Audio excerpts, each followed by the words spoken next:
Okay.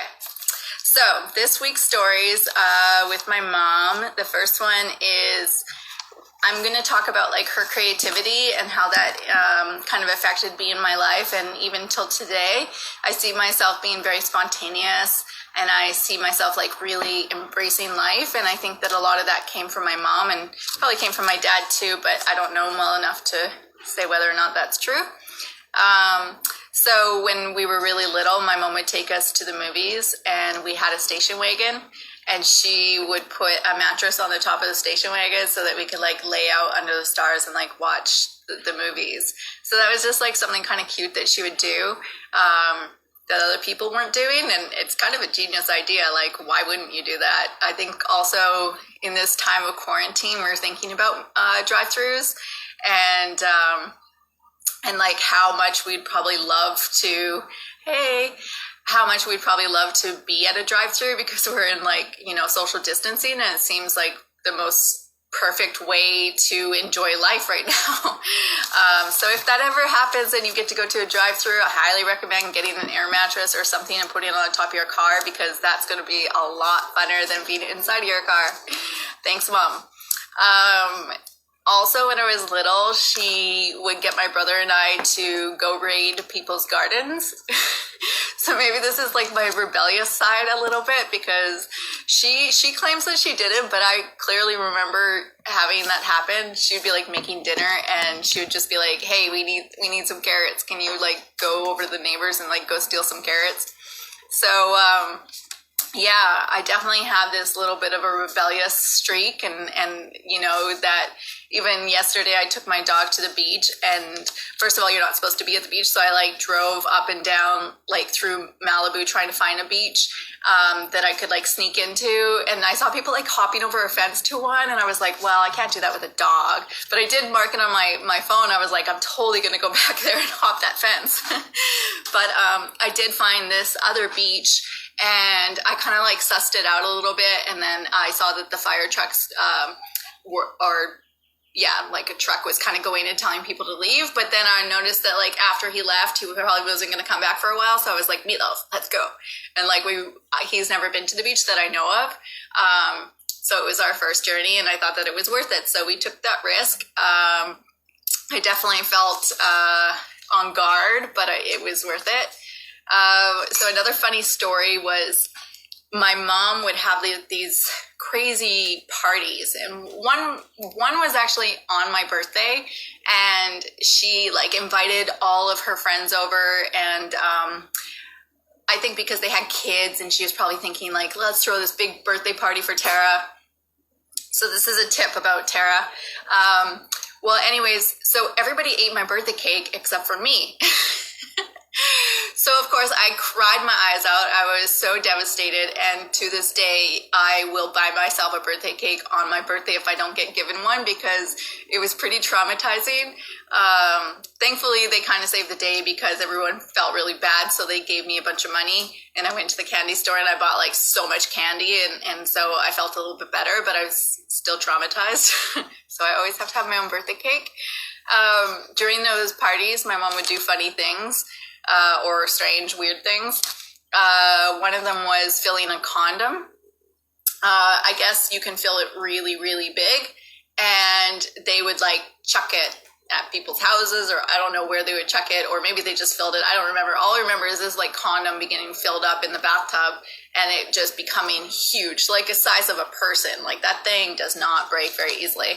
And my mom does remember that. I did throw that out to her not too long ago and she vouched for it.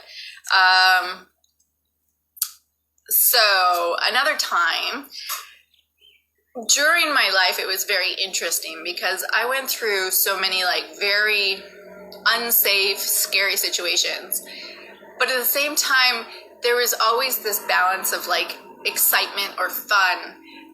And so it was really interesting how my stories are because the setup to it is kind of like really somewhat sad. So this story is actually one of my favorite memories, even though it came from something negative. And I think that just goes about life. It's kind of like, you know, there's always going to be the positive and negative of everything. And so the more that you can just see that that's how it's going to be, there's going to be the ups and there's going to be the downs. You can just kind of ride it, and you know that it's going to get better again. So my mom had a really abusive partner at one point, and she had to take off from him. We actually lived in women's shelters and stuff like that. But at this point, we were like hitchhiking, and I think we were leaving like the province. We were like completely getting away. And we were hitchhiking. And so these stories are actually about me, which I think is kind of funny. My mom told me them after. She said, you know, before getting into anyone's car, make sure that you don't jump in. And I guess I just jumped into this car. And she was like, Tara, what are you doing? And I guess I came out or something. I don't know the full story, but I was like, no, Mom, it's okay. He's got candy. I knew he was good because he had candy. Really good, Tara. That's exactly what you do not want your kids to ever do. It's the story that they say, like, that's how they lure you in. Yep, I'm a sucker for candy. As noted also with my birthday story, I love candy. Probably why I had to get so much work done on my teeth, but thankfully I've cut that out a bit. She also had this story from that trip when she went into a bar and she told my brother and I to like wait outside. So it was just the three of us at that point. That was my older brother and I. And so she asked us to like wait outside this bar. She was like, do not go inside.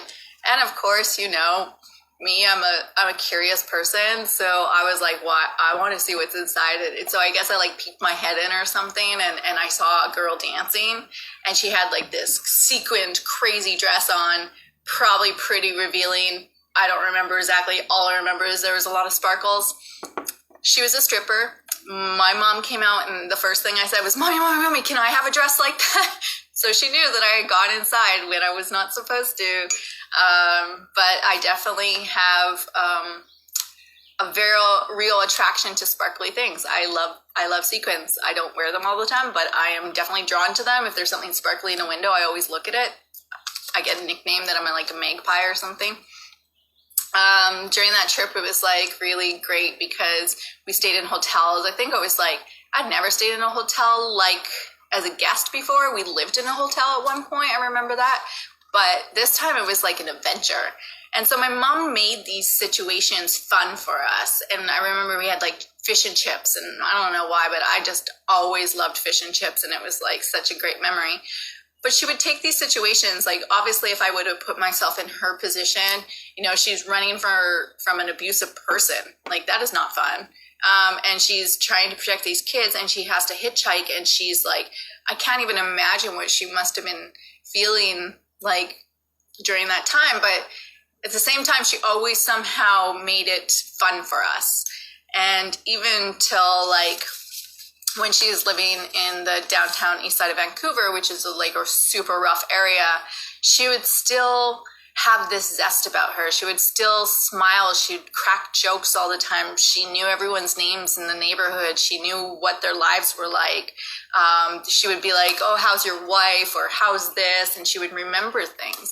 She spent a lot of time to detail, and it was a really amazing quality about her that I feel like has come a little bit into my life, but you know, I think she was better at it.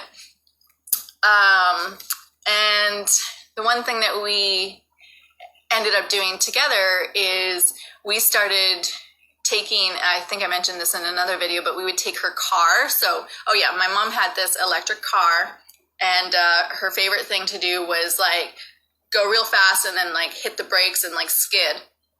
She did that with me on the back a couple times.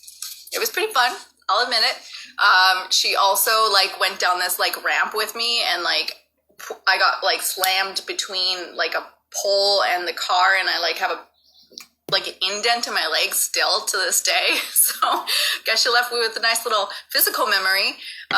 She didn't mean to do it. She felt really bad after, but I thought that was kind of funny. So we would take this car out a lot, and like we'd cruise around, and of course everyone in the neighborhood sees like me and my mom on this car, and they're like, hey, can we get a ride? Can three fit on there? And it was usually men. Actually, it was always men. The woman would smile, but yeah. And so we would go around in this car, and then eventually, when she got really sick, and I brought music into her life, we would take the car out with a Bluetooth speaker, and it was a lot of fun. We had Marilyn Manson playing. The song like "The Drugs Don't Like Me" or "I Like the Drugs." Can't remember the words exactly, but you can imagine that in an area full of drug addicts, that was just like the winner. People are like dancing. So yeah, there was a lot of lightness and happiness and joy, and I think that came from just who my mom was, and how that also was who I became, and so we made life like pretty interesting. I see this coming out more and more in myself when I start observing how I am, because now I have this dog, and I'm like, oh, I get to share my life with somebody else, which is pretty cool. I mean, I've had partners, of course, in the past, but I haven't for a long time.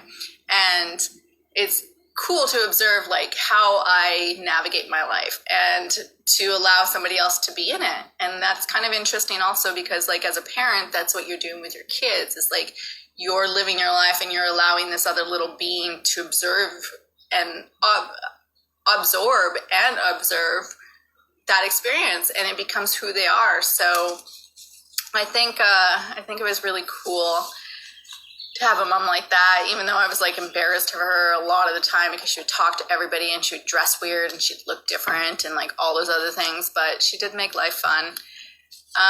The other thing that I was going to talk about today is where I'm at with the film. So because of this whole situation, I decided that I would start editing the film myself because I didn't have the funding to pay the editors, and I've been told so many times, like, why don't you just edit it? So starting to do that, and it's actually going really well. I have like all these sticky pads. I'll show you guys.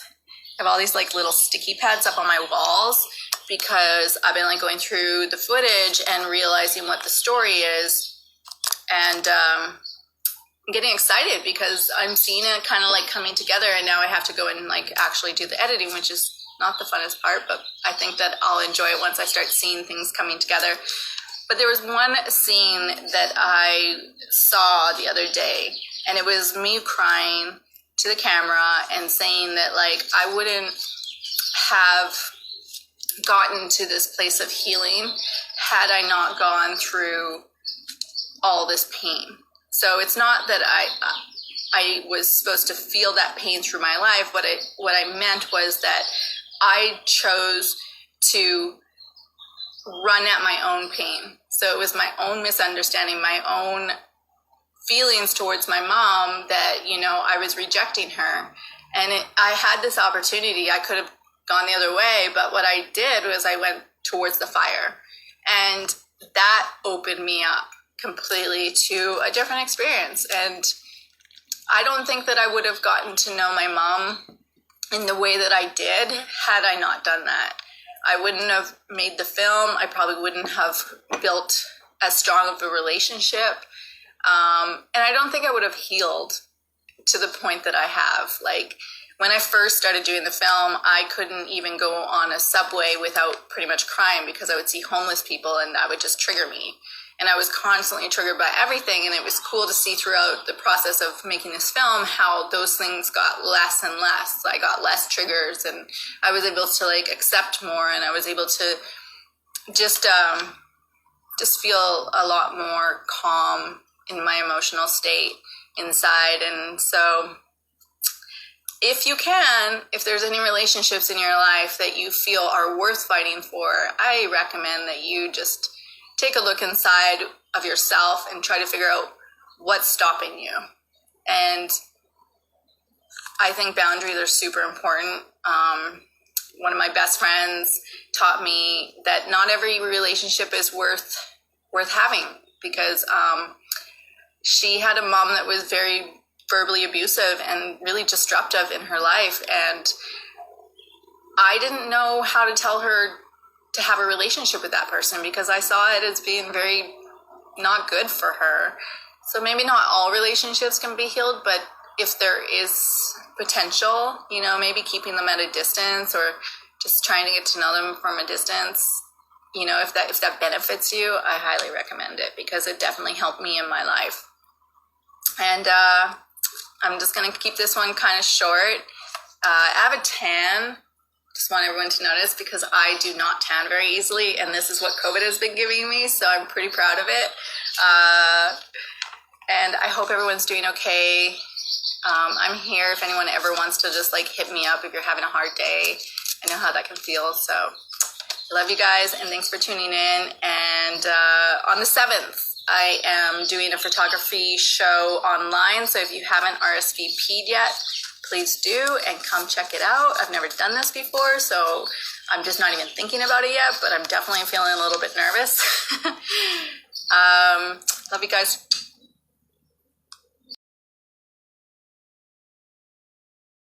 I can see you. So what's our show called? You and me. No, it's not. And me and you. Oh, me and you. No, Mom and me. Mom and me. Mommy. Mommy, Mom. Mom and me, Mom the and me. Mom and me show. What about like all the little stories you used to? Oh, I love those. Those are entertaining because they're not from me. They're from inner me. Yeah, but when I was little, we used to sit on the steps Yep. and used to Tell tell the all stories. the little kids. Stories, yeah. You remember that? Yeah, I don't remember it, but maybe I do. You must, because I I don't never told you about it. And what about when you used to get us to raid gardens for dinner? I did not. You did too. I did not. You did too. No way. Yeah, you were like, go get some carrots from the neighbor. No, I didn't. I did not. Yeah. What about when you made? I need carrots. What about when you had a party and you threw condom water balloons? Okay, I might have done that. I might have. Those are fun though, because they stretch forever. You get this big balloon. It's like anybody's sperm be that much. I don't know, but it's like huge balloon.